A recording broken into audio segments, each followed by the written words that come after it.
করি আপনারা সবাই খুব ভালো আছেন আর আপনাদের শুভকামনায় আমাদের দিনগুলো খুব ভালোই কাটছে। আজ সকালে প্রাকুময় 7:30টার দিকে উঠে পড়েছিল। তারপরে আমারও চোখে খুব ঘুম ঘুম লাগছিল। ও একা একা খেলা করছিল আর আমি ওই বসে বসে ঝিমাচ্ছিলাম। তারপরে প্রায় আমি ঘুমিয়েই গেছিলাম, হঠাৎ করে দেখি ওর কান্নার আওয়াজ। দেখলাম মেয়েটা আজকে আবার কষে গেছে। যাই হোক, আগের দিনের মতো অতটা কষ্ট হয়নি। এই দেখুন না, পুজো দিয়ে বেরিয়ে এলাম আর দেখতে পাচ্ছি তারের ওপর বুলবুলি পাখিটা বসে আছে। দাঁড়ান দেখি, অনেক দিন পর্যন্ত ওর বাসাটা খেয়াল করিনি, আজ দেখি কি পরিস্থিতি। ও মা, এই দেখুন, দুটো ছোট্ট ছোট্ট ছানা হয়েছে, সাথে এখনো একটা ডিম বাকি আছে। কি জানি এই ডিমটা ফুটিয়ে বাচ্চা তুলবে কিনা। ভেবেছিলাম আজকে টমেটো দিয়ে ডাল করব, কিন্তু ডালটা সিদ্ধ করার পর মনে পড়লো আমি টমেটো দিইনি, তাই এখন টমেটোটা একটু ভেজে নিচ্ছি। তখন পাকুম ঘুমিয়ে গেছিলো বলে মাকে বললাম একটু আলু পোস্ত আলু কাটতে। তা করতে করতে পাকুমও উঠে পড়েছে। ও আমার কাছে আসার জন্য খুব বায়না করছিল। এদিকে আমার কয়েকটা কাজ ছিল, তাই আলুগুলোকে দিয়ে পাকুমকে বসিয়ে দিয়েছি। আর ও দেখুন প্রত্যেকটা আলু কেমন ছড়িয়ে ছড়িয়ে ছড়িয়ে ছড়িয়ে খেলা করছে, একবার করে বাজাচ্ছে একবার করে খেলা করছে। ইতিমধ্যে খেয়াল করলাম পাকুমের সাদা জামাটা কেমন একটা কালো মতো হয়ে গেছে। তারপরে বুঝলাম যে আলুর কষগুলো ছিল সেগুলো পুরো ওর জামাতে টেনে নিয়েছে। কালকে না একটা কথা আপনাদের ভুল বলে ফেলেছিলাম। আমি বারবার তেলাপিয়া মাছ করছিলাম ঠিকই, কিন্তু অ্যাকচুয়ালি ওই মাছটা ছিল লাইলেন্টিকা মাছ। কাল রাতে ওর বাবা এই স্প্রিং রোলটা আমার জন্য এনেছিল, কিন্তু কাল রাতে যেহেতু বিরিয়ানি খেয়েছিলাম আর এটা খাওয়া হয়নি।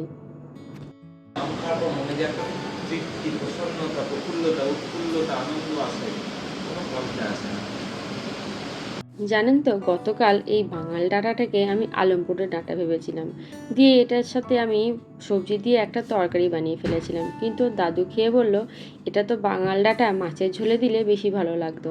সেই জন্য আজকে এই ডাঁটা, আলু আর পটল দিয়ে একটা মাছের ঝোল বানাচ্ছি। আজ না আর রান্নাবান্নার বেশি খিচিবিচি করবো না, খুব ছিমছামের মধ্যেই সারবো। আজকের কয়েকটা কাজ সারতে হবে, যেমন ধরুন এই প্রথম রান্নাঘরটা পরিষ্কার করব।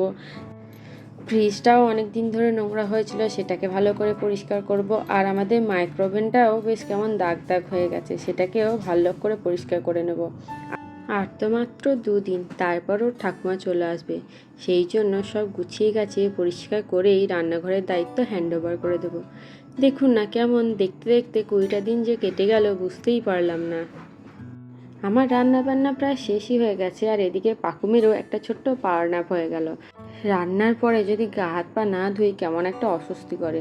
আবার এই রান্নার কাপড়টাতে যদি সার্ফ না দেওয়া হয় কেমন একটা যেন মশলাপাতির গন্ধ ছাড়ে। গা হাত পা ধুয়ে পরিষ্কার হয়ে চলে এসেছি, এবার খেতে বসবো। তার আগে এবার দেখুন তো রান্নাঘরটা পরিষ্কার লাগছে কিনা। আমি চেষ্টা করেছি আমার দিক থেকে, তাও একবার আপনারাই দেখে বলুন।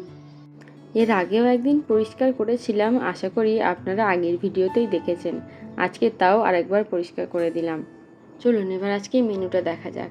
এই যে পেঁয়াজ দিয়ে আলু পোস্ত, মাছের ঝোল, কালকের কিছু লাইলেন্টিকা মাছ তুলে রেখেছিলাম সেটারই আজকে ঝোল করলাম, সাথে বেগুন ভাজা আর ডাল। পাকুমের বাবা আবার পেঁয়াজ দিয়ে আলু পোস্ত খেতে খুব পছন্দ করে, সেই জন্য ওর বাবার কথা ভেবেই আজকে বানালাম। আমাদের খাওয়া হয়ে গেল, এবার পাকুমকে একটু খাইয়ে নিই। এইটা নে, এইটা এইটা হ্যাঁ, না করো এটা খা, তোকে ভাত চটকাতে হবে না। জানেন তো এখনো পাকুমের দাঁত ওঠেনি ঠিকই, কিন্তু তাও কোনো জিনিস যদি ওকে ধরে দেওয়া হয় মুখে, ওটাকে কামড়িয়ে নিয়ে নিতে পারে এবং ভালোই মাড়ি দিয়ে চিবিয়ে চিবিয়ে খেয়ে ফেলতে পারে।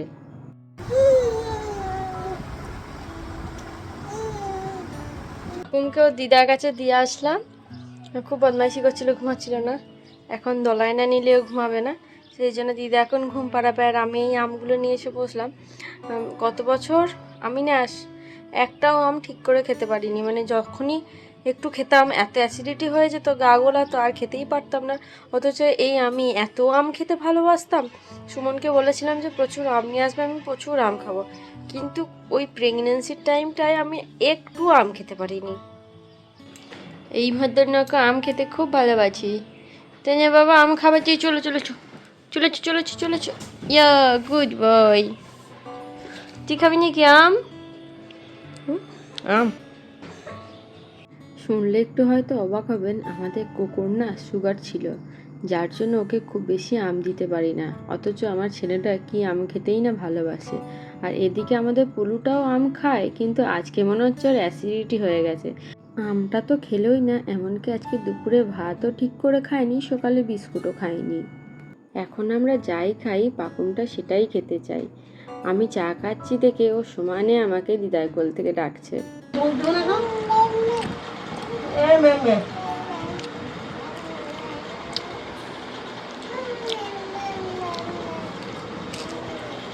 বেচারি চা দেখে এত খেতে চাইছে, কিন্তু ওকে তো এখন চা দেয়া যাবে না, সেই জন্য একটা বাটিতে একটুখানি মুড়ি দিয়ে ওকে বসিয়ে দিলাম। ওটা নিয়েই ও ব্যস্ত হয়ে যাবে। এদিকে ওর মাসিও চলে এসেছে। দুদিন ধরে বলছিলাম আমার খুব কেক খেতে ইচ্ছে হচ্ছে, তাই আজকে ওর মাসি আমার জন্য কেক এনে দিল। দুপুরে যে আলু পোস্তটা বানিয়েছিলাম ওটা অ্যাকচুয়ালি রাতে খাওয়ার জন্য বানানো।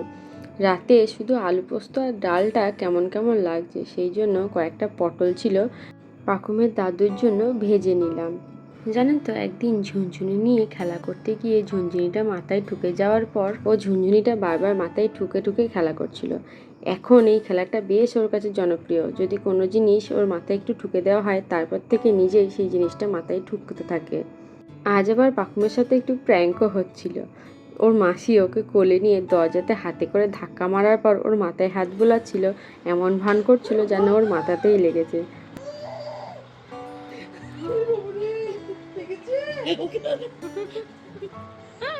এই প্র্যাঙ্কটা ওর মাসি অনেক বছর আগে ফেসবুকে দেখেছিল। তারপর থেকেই মনে মনে ঠিক করে রেখেছিল আমার যখন ছানা হবে তার সাথে এই প্র্যাঙ্কটাও করে দেখবে, তার রিয়াকশানটা কি হয়। পাকুমা অবশ্য বাকি বাচ্চাদের মতো ভেবেছে যে এটা ওর মাথাতেই লেগেছে, আর ও কেমন একটা যেন কান্নার ভাব করছিল। যাই হোক, ওপরে এলাম পাকুমকে খাওয়াবো বলে। ওমা, ও দেখি আমার কাছ থেকে বাটিটা আর চামচটা কেড়ে নিয়ে কাঁসরের মতো বাজাতে শুরু করলো। মাঝে একবার চামচটা ফেলে দিয়ে হাত দিয়ে বাজানোর চেষ্টা করলো, কিন্তু যখন দেখলো আওয়াজ ভালো হচ্ছে না, মেয়ের এত বুদ্ধি, চামচটা কুড়িয়ে নিয়ে আবার বাজাতে শুরু করলো। আর আমারও এমন কপাল, ও যে মুহূর্তে চামচটা কোড়াতে গেল সেই সময়তেই আমি ক্যামেরাটা বন্ধ করে ফেললাম। তাহলে বন্ধুরা, আজকের মতো ভিডিওটা এইটুকুই থাক। যদি ভালো লেগে থাকে তাহলে একটু কমেন্টে জানাবেন, সাথে একটা লাইকও করে দিন। আর আমাদের চ্যানেলে প্রথম এসে থাকলে আমাদের চ্যানেলটা সাবস্ক্রাইব করে আমাদের পাশে থাকার একান্ত অনুরোধ রইল।